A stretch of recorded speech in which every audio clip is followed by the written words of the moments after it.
ভালোবাসার প্রিয় মানুষটির সঙ্গে সময় কাটাবেন প্রেম দিবসে, কিন্তু তাই বলে তো পেশার ক্ষতিও করা যায় না। কেননা রোজগার না হলে চলবে কিভাবে? তার উপর এমন কাস্টমারও রয়েছেন যিনি তার ভালোবাসার প্রিয় মানুষটিও নন, তবে তিনিই তো তার সঙ্গে এই বিশেষ দিনে কিছুটা সময় কাটাতে চান।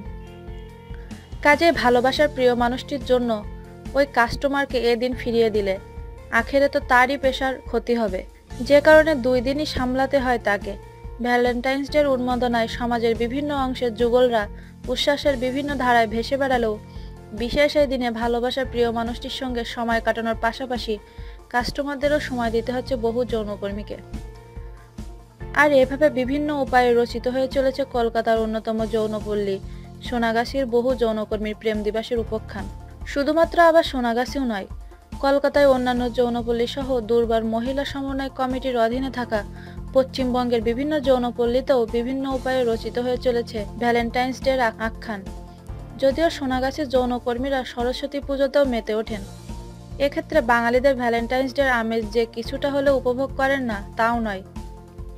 পশ্চিমবঙ্গের যৌনকর্মীদের অন্যতম সংগঠন দুর্বার মহিলা সমন্বয় কমিটির সচিব বলেন, কোনো যৌনকর্মী যে কাউকে ভালোবাসেন না তা তো নয়, তবে আমাদের এখানে দুর্বারের তরফে ভ্যালেন্টাইন্স ডে উদযাপন করা হয় না। কোনো যৌনকর্মী যদি উদযাপন করতে চান তিনি করেন।